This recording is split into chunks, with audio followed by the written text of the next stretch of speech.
El auditorio estaba lleno de familias orgullosas, todas esperando escuchar a sus graduados hablar. Yo estaba sentada en la fila G, con las manos dobladas sobre mi regazo, viendo a mi hija, Sofía, ajustar el micrófono en el podio. Oradora de la generación. Summa cum laude. El orgullo que sentía en el pecho amenazaba con convertirme en un mar de lágrimas, pero las contuve. Este era su momento. Buenas tardes a todos, comenzó Sofía, con una voz clara y segura. La misma voz que le ayudé a fortalecer cuando tenía ansiedad para exponer en secundaria, practicando presentaciones en nuestra mesa de cocina hasta la medianoche. Hoy quiero agradecer a las personas que hicieron posible este logro. Me enderecé en mi asiento, alisando mi vestido, el nuevo que compré especialmente para esta ocasión, aunque eso significara posponer un año más mis propias compras de ropa. Primero, quiero agradecerle a mi papá, David, por su apoyo incondicional y por siempre creer en mí. El público aplaudió. Yo también aplaudí, genuinamente feliz. David era un buen padre, incluso después de nuestro divorcio. Y a mi madrastra, Catherine, continuó Sofía, y noté cómo su voz se suavizó, la mujer que me enseñó todo sobre el éxito. Sin su guía en estos últimos 3 años, no estaría aquí hoy. Ella me mostró lo que significa ser una mujer profesional en el mundo actual. Mis manos fueron frenando el aplauso. Catherine. La mujer que se casó con David hace 3 años. 3 años de los 22 que Sofía lleva viva. A mis profesores, especialmente al Dr. Martínez, quien me impulsó a sobresalir. Continuó con un sinfín de nombres. Su asesor académico. Su supervisor de prácticas. Sus hermanas de la fraternidad. Hasta el barista de la cafetería del campus que se sabía su orden. Todos menos la mujer que la llevó a cada curso de preparación para el SAT. La que pagó esos cursos tomando turnos extra. La que revisó cada ensayo para la universidad, cada solicitud de beca, cada currículum. Todos menos yo. Mantuve la sonrisa congelada en mi rostro mientras Sofía terminaba su discurso. El éxito no se construye solo. Se necesita un pueblo, y estoy agradecida por el mío. Gracias. El público estalló en aplausos. Padre secándose las lágrimas. Yo aplaudí mecánicamente, con movimientos automáticos mientras mi mente daba vueltas. Ni una mención. Ni siquiera un gracias a mi familia. Era como si no existiera. Mientras continuaba la ceremonia, repasaba sus palabras una y otra vez. Catherine me enseñó todo sobre el éxito, ¿todo? ¿Y la mujer que trabajó turnos dobles como técnica en radiología para pagar su educación? ¿Que sacrificó su propia educación continua para que Sofía pudiera ir a la universidad sin deudas? Cuando terminó la ceremonia, avancé entre la multitud. Sofía estaba rodeada de felicitaciones, con Catherine a su lado, vestida con un traje de marca, interpretando el papel de madre orgullosa. Alcancé a cruzar la mirada con Sofía brevemente. Me regaló una sonrisa rápida, de esas que le das a un conocido lejano, antes de volver a aceptar felicitaciones de su decano. Me fui en silencio. Sin escenas. Sin dramas. Solo una salida discreta del día más importante de mi hija. El camino de regreso fue un borrón. Ya en mi cocina, me serví una copa de vino y abrí la laptop. Tenía que pensar. Durante las siguientes horas, revisé mis archivos metódicamente. 4 años de correos. Decenas de llamadas. Todas las veces que la Universidad de Sofía me contactó como referencia de emergencia. Todas las veces que empleadores potenciales llamaron para pedir referencias de carácter. Había sido su referencia profesional para cada práctica, cada solicitud de empleo, cada beca. Mi nombre, mi reputación, mis conexiones en el campo médico le habían abierto puertas. Silenciosamente. Tras bambalinas. Sin pedir nunca crédito ni reconocimiento. La llamada de referencia más reciente había sido hace apenas 2 semanas. Hartman Industries, la prestigiosa consultora donde Sofía había conseguido su trabajo soñado, que comenzaría el próximo mes. El director de recursos humanos habló conmigo por 30 minutos, haciéndome preguntas detalladas sobre su carácter, ética de trabajo y potencial. Es excepcional, les dije. Dedicada, brillante y absolutamente confiable. No encontrarán a alguien más trabajadora ni más comprometida. Mi recomendación entusiasta cerró el trato. Ellos mismos me lo dijeron. Miré el correo de confirmación que recibí de Recursos Humanos de Hartman, agradeciéndome mi tiempo y anotando que mi referencia había sido instrumental en su decisión. Luego pensé en Catherine, la exitosa ejecutiva de marketing que llegó a la vida de Sofía hace 3 años, con su MBA, su salario de 6 cifras y su armario lleno de trajes ejecutivos. La mujer que aparentemente le enseñó todo sobre el éxito. Tomé mi decisión a las 2 de la mañana, después de repasar cada sacrificio, cada desvelo, cada oportunidad perdida que acepté por el bien de Sofía. Si Catherine le había enseñado todo sobre el éxito, entonces Catherine podría encargarse de todo lo que eso implicaba. El lunes por la mañana, comencé a hacer llamadas. Primero, a Hartman Industries. Sí, habla la doctora Patricia Winters. Di una referencia para Sofía Winters recientemente. Necesito hablar con Recursos Humanos para actualizar cierta información. La conversación fue breve pero devastadora.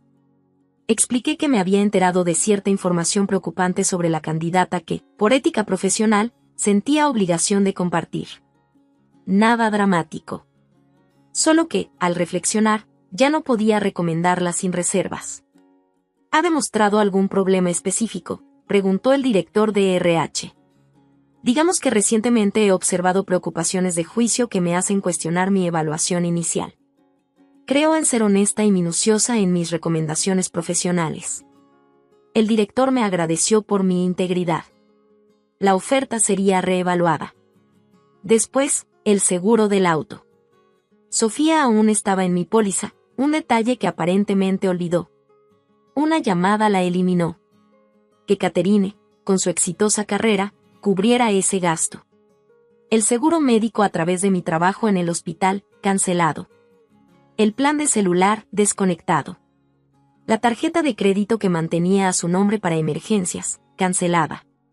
Cada llamada fue calmada, profesional, necesaria. No estaba siendo vengativa. Simplemente estaba alineando la realidad con la verdad proclamada de Sofía. ¿Catherine le enseñó todo sobre el éxito? Entonces Catherine podía enseñarle a mantenerlo también. El miércoles por la tarde, mi teléfono empezó a sonar. David primero. Patricia, ¿qué hiciste? A Sofía le acaban de llamar para decirle que su oferta de trabajo fue retirada. Actualicé mi referencia profesional, dije con calma. Sentí que era importante ser precisa en mi evaluación. ¿Precisa? Le destruiste la carrera. Pensé que Catherine le había enseñado todo sobre el éxito. Seguramente sabrá cómo ayudarla a superar este pequeño tropiezo. El silencio al otro lado fue abrumador. Esto es por el discurso de graduación. Esto es por 22 años de ser borrada, David. 22 años de sacrificios reducidos a nada, mientras alguien que lleva 3 años obtiene todo el crédito. Es una niña. Es una graduada universitaria. Lo suficientemente adulta para iniciar su carrera. Lo suficientemente adulta para despreciar públicamente a su madre. Lo suficientemente adulta para enfrentar las consecuencias. David me colgó. Sofía llamó 1 hora después, histérica. Mamá, cancelaron la oferta. Recursos Humanos dijo que había preocupaciones sobre mis referencias. ¿Qué les dijiste? La verdad, respondí simplemente. Que tenía dudas sobre tu juicio. ¿Mi juicio? ¿Arruinaste mi vida porque se me olvidó agradecerte en un discurso? ¿Se te olvidó? Me reí, pero sin pizca de humor. Sofía, hasta agradeciste al barista de la cafetería. No se te olvidó nada. Fue una decisión. Y no quise. Agradeciste a Catherine por enseñarte todo sobre el éxito. Dime, ¿exactamente qué te enseñó? ¿Cómo hacer networking en los clubes de campo? ¿Cómo vestirte para el puesto que quieres? ¿Cómo casarte bien? Eso no es justo. ¿Sabes que no es justo? Pasar 22 años formando a alguien para luego ser borrada de su historia. ¿Qué no es justo? Ser la red de seguridad mientras otra persona es la inspiración. Mamá, por favor. Necesito este trabajo. Ya firmé el contrato de renta cerca de la oficina. Rechacé otras ofertas. Entonces te sugiero que hables con Catherine. Después de todo, ella te enseñó todo sobre el éxito. Seguramente podrá enseñarte a recuperarte de esto también. Las llamadas continuaron en los días siguientes. Sofía, luego David, y finalmente Catherine en persona. Patricia, su voz era fría y profesional. Entiendo que estés dolida, pero destruir el futuro de Sofía es imperdonable. Interesante elección de palabras viniendo de la mujer que ayudó a destruir una relación de 22 años. Yo nunca le dije que no te agradeciera. No, solo pasaste 3 años convenciéndola sutilmente de que todo lo que yo hacía valía menos que tu MBA. De que mis turnos de 12 horas eran menos impresionantes que tus comidas de negocios. De que el sacrificio de la clase trabajadora era algo de lo que debía avergonzarse. Eso no es. Dime, Catherine, ¿estás lista para ser su referencia profesional ahora? ¿Para poner tu reputación en juego por ella? ¿Para pagar su seguro, su celular, su vida? Su silencio me lo dijo todo. Esto es vengativo. Esto es exacto. ¿Querías el crédito? También acepta la responsabilidad. Para el viernes, Sofía ya sentía el peso de toda la situación. Sin Hartman Industries, estaba desesperada tratando de reactivar otras solicitudes de empleo. Pero sin mí como referencia, y con la misteriosa cancelación de una oferta tan prestigiosa, las demás empresas dudaban. Su seguro de auto caducó, y descubrió que, a sus 22 años, sin historial propio, las cotizaciones eran altísimas. El departamento que había rentado se volvió una cadena al cuello sin el ingreso esperado. El sábado por la mañana, apareció en la puerta de mi casa. Sin maquillaje, con el cabello recogido en un chongo desordenado, luciendo más como la niña que crié que como la graduada pulida que me había ignorado. ¿Puedo pasar?, preguntó. Me hice a un lado. Entró a la casa donde creció, pasando junto al muro lleno de fotos que documentaban cada logro, cada etapa. Noté que se detuvo frente a la de su graduación de preparatoria, esa donde me abraza, riendo, con el birrete chueco. Mamá, empezó, luego se detuvo. Volvió a intentarlo. La regué. Esperé. Catherine, ella me hacía sentir sofisticada. Como si fuera más que una simple niña de familia trabajadora. Me llevaba a eventos de networking, me presentaba con gente. Decía cosas como no digas que tu mamá trabaja en un hospital. Di que está en el campo médico. Suena mejor. Y la escuchaste. Quería encajar. Quería ser la persona que ella moldeaba. Exitosa. Pulida. El tipo de persona que pertenece a Hartman Industries. Y yo no encajaba en esa imagen. Los ojos de Sofía se llenaron de lágrimas. Tú encajas. Siempre has encajado. Tú eres la razón por la que siquiera pude soñar con Hartman Industries. Cada desvelo ayudándome a estudiar. Cada turno extra que tomaste para pagar mi educación. Cada conexión que hiciste silenciosamente por mí. Pero eso no merecía mención en tu graduación. Fui una idiota. Una idiota cruel e ingrata que compró la definición de éxito de otra persona. Y se secó los ojos. ¿Sabes qué me dijo Catherine cuando perdí el trabajo? Me dijo que debía haber sido más estratégica con mis referencias. Eso fue todo. Sin ofrecerme ayuda. Sin usar sus conexiones. Solo críticas. Y cuando no pude pagar mi seguro de auto, me dijo que debía haber planeado mejor. Cuando le mencioné que tal vez tendría que romper el contrato de renta, dijo que sería una buena lección de vida. Ya veo. Mamá, sé que no merezco tu ayuda. Sé que te lastimé de la peor forma posible. Frente a todos. Pero necesito que sepas, que ahora entiendo. La diferencia entre alguien que te hace lucir exitosa y alguien que realmente te hace exitosa. La miré, viendo más allá de la crisis inmediata, hacia la realización más profunda que estaba teniendo. ¿Qué quieres de mí, Sofía? En nada, dijo, sorprendiéndome. No merezco nada de ti. Solo, quería que supieras que ahora entiendo. La diferencia entre quien te ayuda a parecer exitosa y quien te ayuda a hacerlo de verdad. Nos quedamos en silencio un momento. La casa se sentía pesada, cargada con 22 años de recuerdos. Te lo resolveré, continuó Sofía. Buscaré otro trabajo. Pagaré mi propio seguro. Aprenderé a mantenerme por mí misma.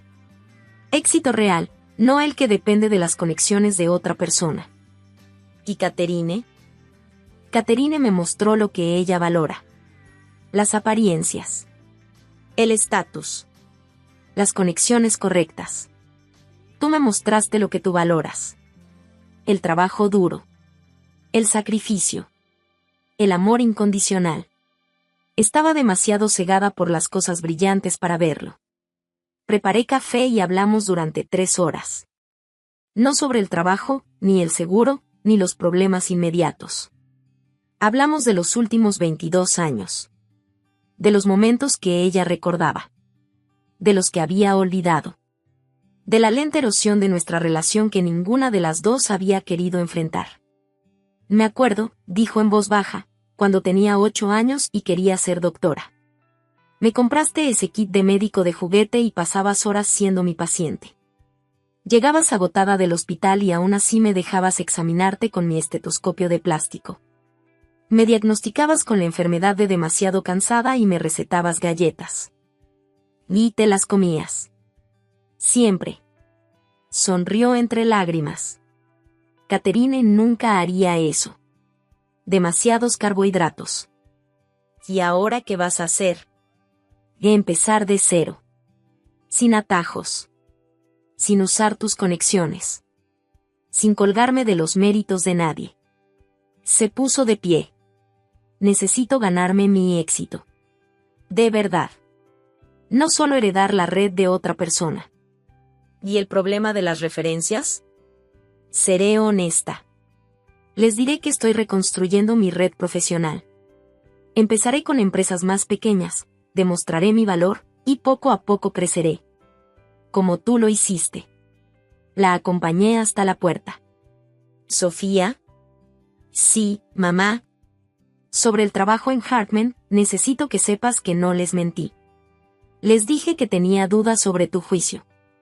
Y no era falso. Lo sé. Mi juicio era terrible. Despreciar públicamente a la persona que más me apoyó, ese es exactamente el tipo de mal juicio que importa en consultoría. Entonces se fue, con los hombros rectos a pesar del peso de sus errores. La vi marcharse, con el corazón pesado, pero de alguna forma, también más ligero. A Sofía le tomó 6 meses conseguir un nuevo empleo. En una firma más pequeña, menos prestigiosa, pero lo consiguió por sus propios méritos. Me llamó cuando recibió la oferta, con la voz llena de un logro genuino. O lo logré yo sola, dijo. Sin referencias más que mis profesores y mi supervisor de prácticas. Ninguna conexión familiar. Solo yo. ¿Y cómo se siente? Como éxito. Éxito real. Del que se gana, no del que se hereda. Ya lleva 1 año ahí. Paga su propio seguro, su renta, su vida. Cenamos juntas una vez a la semana, nada lujoso, casi siempre comida para llevar en alguno de nuestros departamentos. Me platica de su trabajo, de sus retos, de sus pequeñas victorias. El mes pasado, recibí una tarjeta por correo. Una simple nota de agradecimiento, escrita a mano. Mamá, gracias por 22 años de sacrificios. Gracias por cada turno que trabajaste, cada oportunidad que creaste, cada puerta que abriste. Pero sobre todo, gracias por amarme tanto que me dejaste fracasar cuando necesitaba aprender. No solo me enseñaste sobre el éxito. Me enseñaste sobre el carácter. Te amo. Catherine. Ella y David se divorciaron el año pasado. Resulta que gran parte de su éxito dependía del apoyo financiero de él, y cuando su negocio tuvo problemas, también su estilo de vida se vino abajo. Sofía lo mencionó brevemente, sin satisfacción ni juicio. Solo como un hecho. La realidad alcanzando a las apariencias. El discurso de graduación todavía duele. No mentiré sobre eso. El rechazo público deja cicatrices. Pero ver a Sofía reconstruirse, verla descubrir qué significa realmente el éxito, eso también sana algo. Aprendió que el éxito no se trata de quien te enseña a aparentarlo. Se trata de quien te enseña a hacerlo. Y a veces, los mejores maestros son los que tienen el valor de dar un paso atrás y dejarte aprender a la mala. Incluso cuando se les rompe el corazón al hacerlo. Mi nombre es Carmen, tengo 28 años, y estaba embarazada de 7 meses cuando escuché a mis suegros planear cómo robarme a mi bebé. Todo comenzó como un cuento de hadas, o eso creí. Conocí a Miguel en la cafetería donde trabajaba como barista. Él era contador en una empresa cercana, venía cada mañana por su café antes del trabajo. Era tímido, dulce, diferente a los hombres que usualmente conocía. Tu sonrisa hace que mi día mejore, me dijo una mañana después de meses de conversaciones cortas. ¿Te gustaría salir conmigo? Miguel venía de una familia de clase media alta.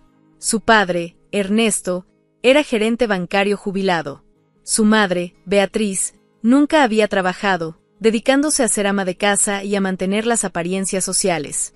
Tenían una casa grande en un buen vecindario, 2 autos, membresías en clubes. Para una chica como yo, que creció con mi madre soltera limpiando casas, parecían tenerlo todo. No les va a gustar que salgas conmigo, le advertí a Miguel desde el principio. No vengo del mismo mundo que tú. Me importa un bledo lo que piensen, respondió él. Te amo a ti, no a tu cuenta bancaria.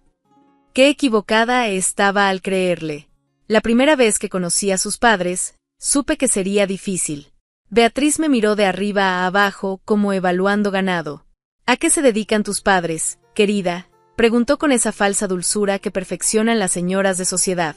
Mi madre es empleada doméstica, respondí con orgullo. Me crió sola y me enseñó el valor del trabajo honesto. Vi el destello de desprecio en sus ojos antes de que lo ocultara con una sonrisa forzada.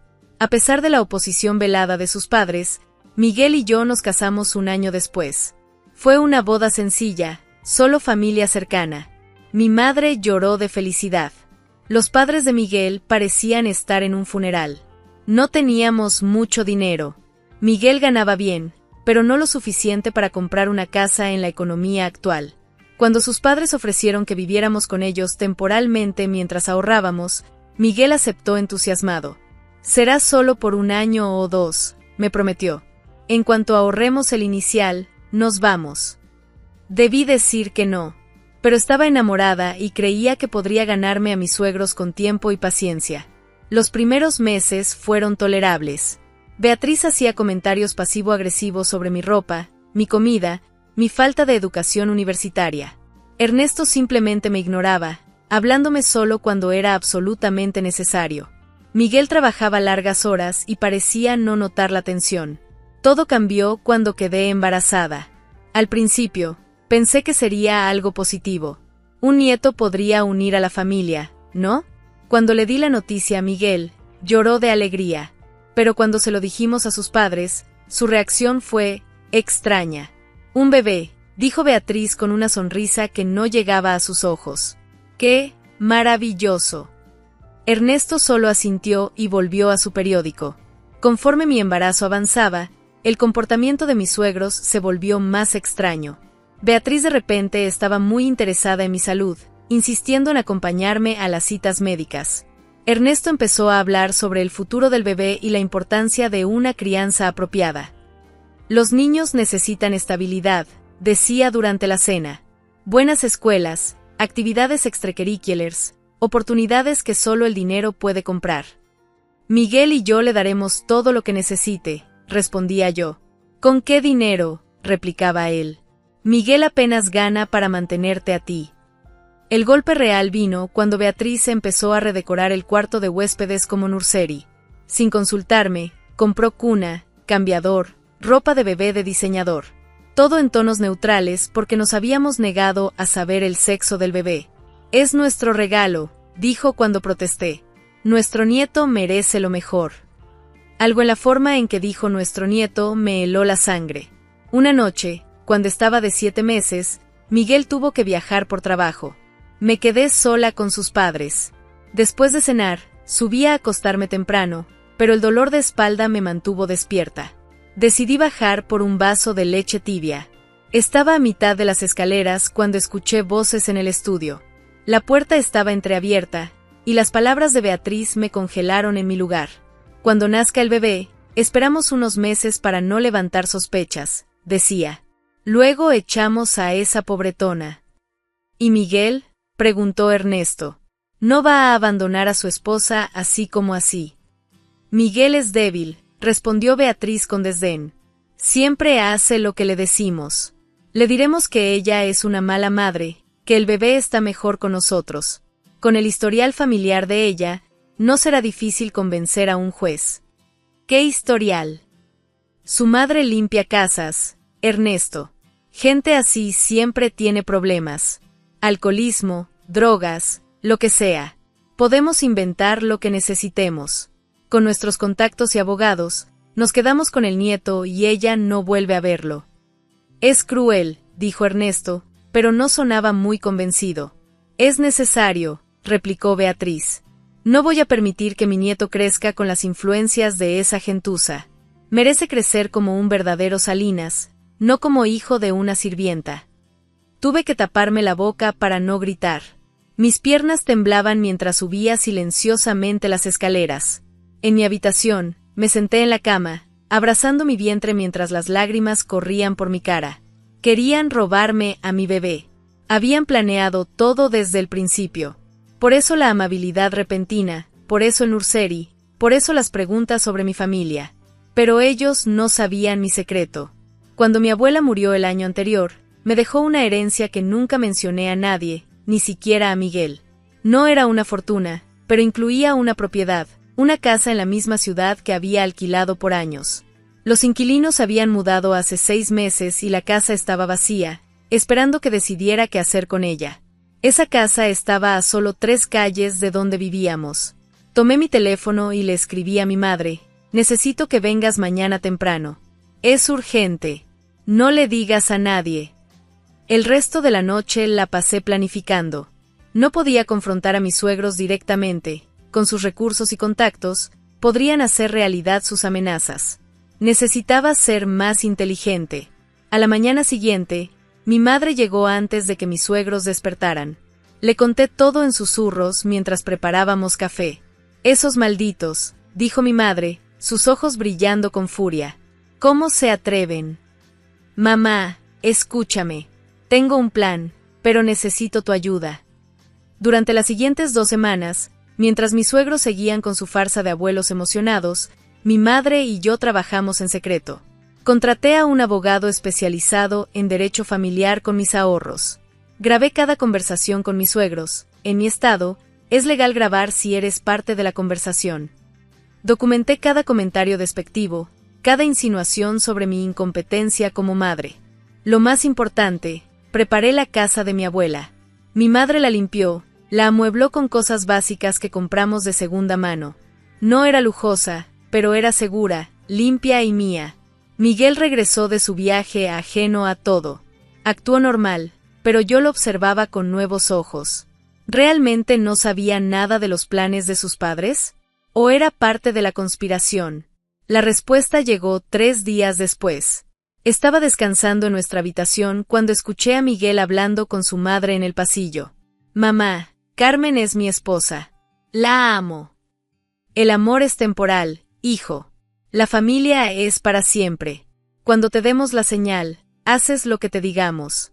Ese bebé merece algo mejor que esa. Pero, mamá. Sin peros, Miguel. ¿O prefieres que tu padre te quite el puesto que te consiguió en la empresa? ¿Qué te desheredemos?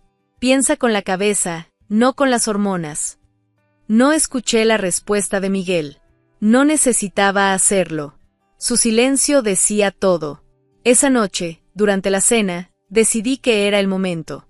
Mis suegros estaban especialmente odiosos, hablando sobre escuelas privadas y clubes para su nieto. He estado pensando, dije casualmente mientras servía el postre, sobre el futuro del bebé. Beatriz se animó. Qué bien que finalmente estés siendo razonable.